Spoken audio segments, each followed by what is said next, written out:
Kami dari kelompok 1 ingin mempresentasikan materi kami yang berjudul Integrasi, Prinsip, dan Metode Pendidikan Hidup Bersih dan Sehat pada Anak Usia Dini.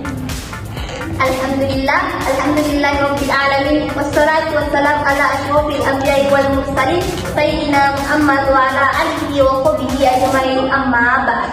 Pertama-tama, marilah kita memanjatkan puja dan puji syukur atas kehadirat Allah Subhanahu wa taala. Atas berkat rahmat dan hidayahnya lah sehingga materi kami bisa tersampaikan pada hari ini. Dan salawat serta salam tak lupa kita curahkan kepada the best of the best man, baginda Nabiullah Muhammad sallallahu alaihi wasallam. Baik, langsung saja ke materi kami. Let's try.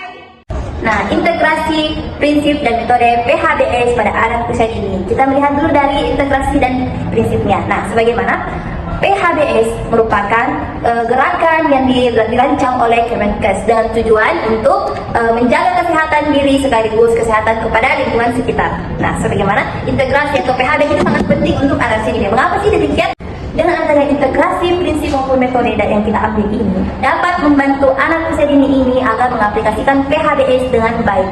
Sebagaimana sangat pentingnya PHBS itu agar bisa menjaga diri kita, menjaga orang di sekitar kita, terutama menjaga anak usia dini.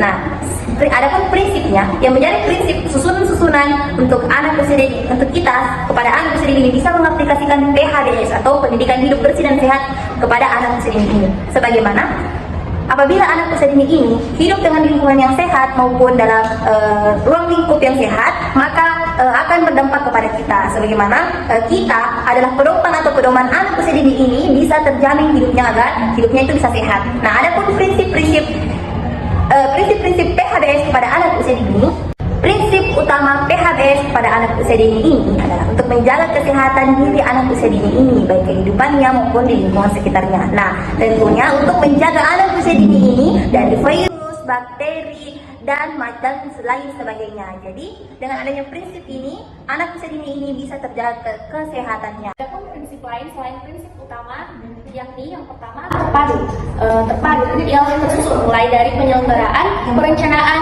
semuanya itu tersusun dengan baik. Nah, yang kedua peka terhadap kebutuhan anak, seperti apa yang anak ini butuhkan, seperti pelukan, kasih sayang maupun nutrisi yang dibutuhkan seorang anak. Yang ketiga kemitraan, yang dimana dalam kemitraan ini melibatkan pemerintah dan baik itu pemerintah swasta maupun pemerintah negeri. Nah, dengan adanya ketiga prinsip ini, maka penyelenggaraan dalam PHBS ini dapat terselenggara dengan baik. Adapun metode PHBS pada anak usia dini yaitu rutin mengajak anak untuk mencuci tangan.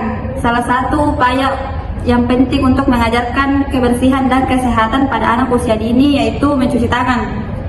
Metode mencuci tangan yaitu mengajarkan langkah-langkah mencuci tangan, yaitu dengan menggunakan sabun, mencuci tangan dengan air, ya, membiasakan menyikat gigi 2 kali sehari. Ajarkan anak-anak untuk menyikat gigi setidaknya 2 kali sehari, pagi dan malam sebelum tidur. Pastikan mereka menggunakan teknik yang benar, yaitu menyikat semua permukaan gigi dengan gerakan melingkar dan memperhatikan area di antara gusi. Gunakan pasta gigi dengan selanjutnya pemilihan jajanan bersih dan sehat. Jajanan makanan yang bersih dan sehat mempunyai beberapa kriteria, antara lain terbungkus rapat dan tidak mengandung bahan pengawet, bahan pewarna, dan bahan berbahaya lainnya. Cara mengajarkan konsep 3R, yaitu yang pertama recycle atau daur ulang, dengan mendaur ulang bahan sampah agar dapat menjadi produk baru, yaitu contohnya mendaur ulang kertas dan kaleng aluminium. Yang kedua, reuse, penggunaan ulang dengan menggunakan kembali kemasan atau produk yang sudah dipakai, yaitu contohnya menggunakan kotak biskuit atau tempat makanan. Yang ketiga, yaitu reduce atau pengurangan penggunaan dengan mengurangi produk yang sampahnya tidak dapat didaur ulang atau digunakan lagi, yaitu contohnya mengurangi penggunaan plastik kresek. Banyak produk makanan dan minuman saat ini dikemas dalam kaleng yang terbuat dari aluminium atau timah, dan kedua bahan ini dapat didaur ulang atau recycle untuk membuat kaleng baru atau produk lainnya, atau dapat digunakan ulang. yaitu reuse. Sementara bahan yang menghasilkan sampah yang tidak dapat didaur ulang atau digunakan kembali harus dikurangi penggunaannya atau reduce. Misalnya yaitu kantong plastik atau sedotan plastik, bahan limbah dan polutan yang perlu didaur ulang atau recycle. Biasanya itu adalah bahan yang tidak dapat langsung digunakan diulang lagi, yaitu reuse. Contohnya, penggunaan ulang reuse adalah refill atau pengisian kembali. Hal ini dapat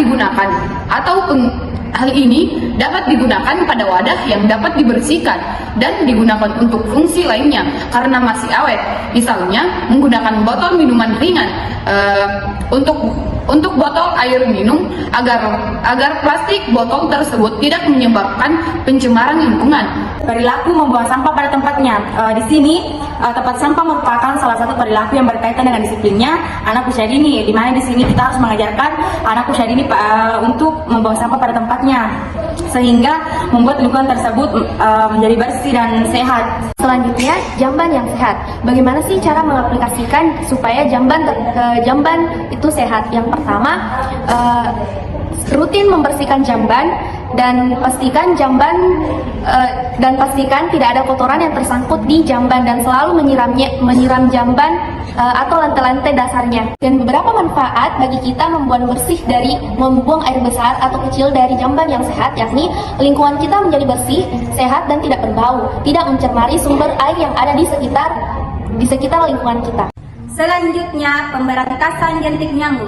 Jentik nyamuk merupakan faktor berbagai jenis penyakit dan memutus siklus hidup manusia. Hal tersebut ini dapat menjadi hal penting pencegahan penyakit. Caranya, apabila ada air tergenang, kita harus membuangnya agar tidak menjadi sarang jentik nyamuk. Mengkonsumsi buah dan sayur. Buah dan sayur ini dapat memenuhi kebutuhan vitamin dan serat, sehingga dapat tumbuh optimal dan sehat. Nah, terakhir adalah metode berolahraga. Kita harus mengaplikasikan olahraga kepada anak. Selain itu, kita juga harus menjaga kesehatan tubuh kita, kebugaran tubuh kita, melatih otot-otot dan psikomotorik kita. Jadi pentingnya olahraga untuk diaplikasikan untuk menunjang PHBS dengan baik. Kesimpulan dari materi kami yaitu integrasi, prinsip, dan metode pendidikan hidup bersih dan sehat. Kesimpulannya yaitu dalam menanamkan perilaku hidup bersih dan sehat untuk anak usia dini, maka pentingnya penerapan metode dan prinsip pendidikan hidup bersih dan sehat guna menjadi salah satu cara agar anak usia dini dapat mengaplikasikan pendidikan hidup bersih dan sehat di lingkungan sehari-hari. Sekian dari kelompok kami. Wassalamualaikum warahmatullahi wabarakatuh.